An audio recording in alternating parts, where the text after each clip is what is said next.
That's, I know you're always a pretty positive guy overall, but the last two fights especially, two split decisions back to back. I mean, how tough has that been for you to stay positive when you have results like that?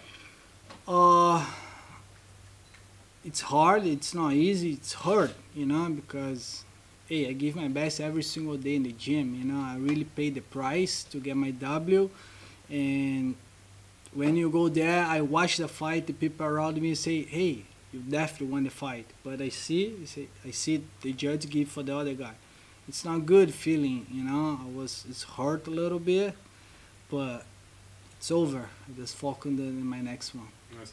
Does it make you change anything in terms of like the way you approach a fight or the way, you know, because obviously I'm sure if you could just knock everybody out, that'd be easy. But I mean, do you change anything? Yes, I changed a little bit because I always fight to win, you know. I especially right now in my last couple of fights, I was go there to win. Don't think about knockout. Just go there to win, you know, to not risk. It's change. It's change. I'll go there to finish right now. Like in 15 minutes, every punch, every kick, every knee. And if the fight go on the ground, I will try finishing for 15 minutes because I don't want to pass for what happened with me in the last two fights. I don't want to pass for this again. Yeah. When they came to you with the name Makwan Amirkhani, did you know much about him? I mean, he's been around for a while, but certainly not, you know, kind of at the level that you were. Did you know much about his game? Yeah, I know him. I watch a couple of his fights. He's a great fighter, you know. Talk about UFC, talk about the best guys in the world. And I know him. I watch a couple of his fights. Nice. Talk to me about your goal here. I mean, I'm sure getting a win is big and get these losses behind you. But, I mean, are you still trying to think about rankings and contendership and that sort of thing? I mean, everybody knows your name, obviously. Yeah, I dropped for 145 to be a champ, you know. I dropped for 145 to be a featherweight champion in the world, and it happened in my last two fights. It happened, and something like inside of me say, bro, now it's your time. You don't have more time to play the game. You have to go, and yeah, you guys gonna see a different Edson Barboza, and I'm here to be a champ. It's that pressure you're talking about, like, you know, you said now's the time. We can't wait too much longer to make a run at the title. Do you think that pressure will help you in your fights? Will help you push and help you be more aggressive? Yeah, it helped me a lot. Definitely. I was like that in the training, in every session, it's like that. It's not pressure. I don't know if it's the pressure. It's motivate me more. I think it's not pressure. It definitely motivates me more.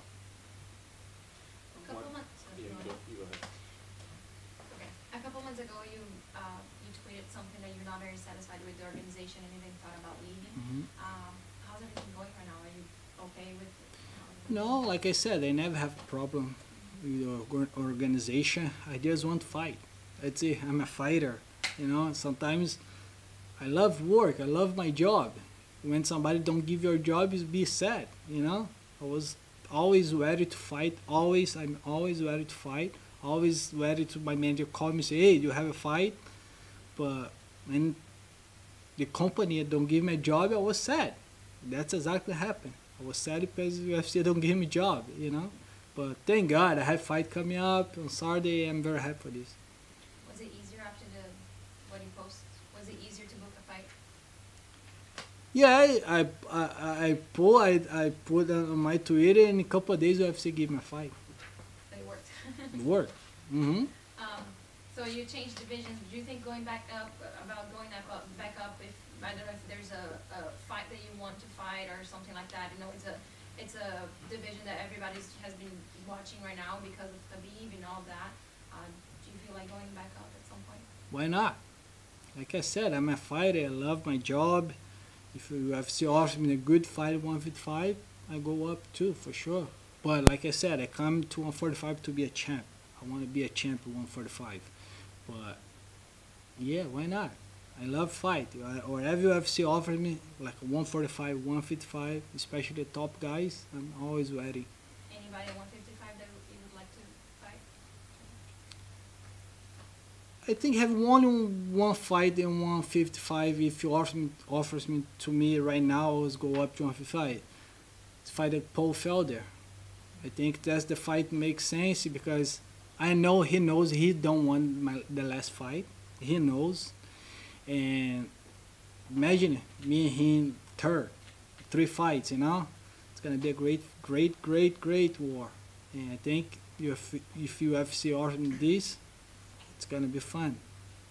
You fought both of them. How do you see Justin Gaethje versus Khabib going? Wow, it's going to be a great fight. Talk about both guys, best guys in the world, you know? And it's a 50-50 fight. I don't see any somebody, you know, better than the other one. Of course, Khabib's more grappling, just get hit super hard, and he's a great wrestling too. It's a 50-50 fight. I feel if Gaethje win, I'm not surprised. Khabib win, I'm not surprised. It's gonna be a great fight. When Mac1 was in here earlier, he was talking about how earlier in his career he wasn't as focused on fighting. He had to cut a lot of friends out of his life that were pulling him in different directions. Did you have moments like that when you were young in your career that you had to cut people out so you could focus more? Not really. I know how to separate, you know, my social life and when I need work, training, and the most friend that I have is part of my team, you know. When I was in Brazil, 99% of my friends work, train with me, you know, and yeah, I know how to separate, you know. Edson, Anderson Silva provavelmente vai fazer a última luta da carreira dele, né, no dia 31. Queria saber se você tem alguma memória com ele fora, né, do octógono, assim, e o que ele representa para o esporte. Sim, eu lembro da primeira vez que eu vi o Anderson Silva, eu tinha 16 ou 17 anos. Foi no evento no Vitória da Conquista, cara. Ele fez o main event de MMA, eu fiz uma luta de kickbox na Bahia. Eu fui no voo junto com ele. Eu já era muito fã dele na época do kickbox, assim. Ele era muito conhecido no Brasil. Eu lembro que eu fui no voo junto com ele. Caramba, o Anderson Silva, tem uma foto com ele desse evento. Então, pra mim, ele é um dos melhores de todos os tempos, se não for o melhor. E, nossa, tem milhares de momentos assim que a gente pode falar do Anderson. Talvez do MMA do Brasil, sem dúvida, é o maior ídolo que tem no Brasil e vai deixar saudade. Uma outra coisa que você falou pra mim, né, que você tinha uma coisa que seu filho falava muito pra você quando você ia pro treino, e eu queria que você visse esse vídeo e me falasse, né, o que você... O que papai vai fazer? Vicky? O que papai tem que fazer, Noah? Meter a porrada!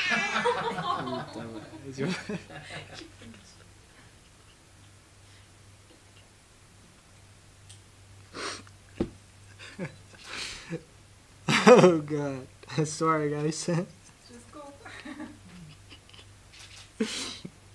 You say that every day. Every day I go to the gym, he say, you go train? So yeah, he say, pai, mete a porrada. And, Fala em português.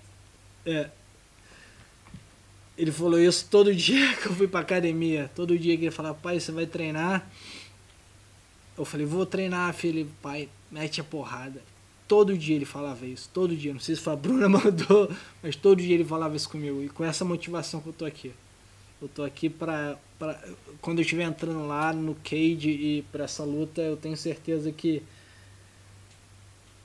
isso aí vai ser a força da minha vitória. Tenho certeza. Dele e da vitória. O que o papai for fazer? Pô. Então, essa vitória vai ser pra eles. Pra mim, meus filhos, meu time, minha esposa, todo mundo. So you were talking about the early days watching Anderson back in Brazil when you were really young. Can you talk a little bit about you and Marlon together back in the early days? Because obviously that's a friendship that he says has extended for over 20 years. Yeah. I really have a good time with Marlon I'm his friend for a long time. And we spend a lot of time together. And fight together many times in Brazil. You guys have no idea crazy shows. Fought in Brazil in kickbox, like a small town, crazy spot. And today, me and him be part of the greatest show in the world. You know, he's doing the main event, I do the co-main event. If you talk to me about that a couple years ago, say no, it's not gonna happen because it's too much. It's more, way more than my dream. You know, I feel so blessed to have this time with him, to everything happen in my life. I feel so blessing to have this moment with him. And I love that. He was saying that you really kind of were an inspiration to him and gave him your job in Florida. So, you know, how proud are you of him and how far he's come? And yeah, like I said, it look like he's my brother. You know, in Brazil, I always help each other with everything because it's hard to live the sport in Brazil. I always help with him. When I come to US, I always talk to the guys, say, hey, I have one guy in Brazil, it's really good. If you need somebody to come to teach kickboxing, help me. His name is Marlon, it's my friend, I know. And one day the guy say, hey, I really need somebody. I say, oh, let's bring my friend. And he's coming. It's funny because they're always together. I go to New Jersey, he's go to New Jersey. Spend a couple of years there, I come back to Florida, he come back to Florida too. He's my brother, you know, he can't stay far away much. And then I remember a while back you told me part of the reason of leaving Jersey was just that the weather was hard and you didn't feel, you know, good about getting up and going to the gym and that. So, so how much happier are you now? I mean, obviously it's been a while now, but how much happier are you being in better weather and, you know, You just wanted to be with American time. There's nothing to do about the weather, come on. Yeah, I have a really good time. I learn a lot in New Jersey. Like I said, I love the people there. I love all my friends there, everything. But it's so hard for us to live in there. You know, it's so different of my country, Brazil. And I decided to move to Florida and start training ATT. Say, wow, I think that's one of the best choice of my life, you know. Come back to Florida and train ATT. And right now, 100%, I really live the dream. You know, if you ask me how do you dream, it's gonna be right now, like my life right now. It's perfect. Everything doing right now, and I think you guys gonna see this in the cage. And one last question for me: if it ever happened that Marlon had to fight Frankie, what would you do? This is not gonna happen. You don't think? Marlon's my brother. You know, I love Frankie. He's such a nice guy. I love him. You know, I always give my best to help him. He always gives my best to help me. But Marlon's my brother. You know, if I have to pick one side, you know, I have to pick Marlon, of course. Okay, guys, we need to wrap up. Yes, sorry guys. Yeah.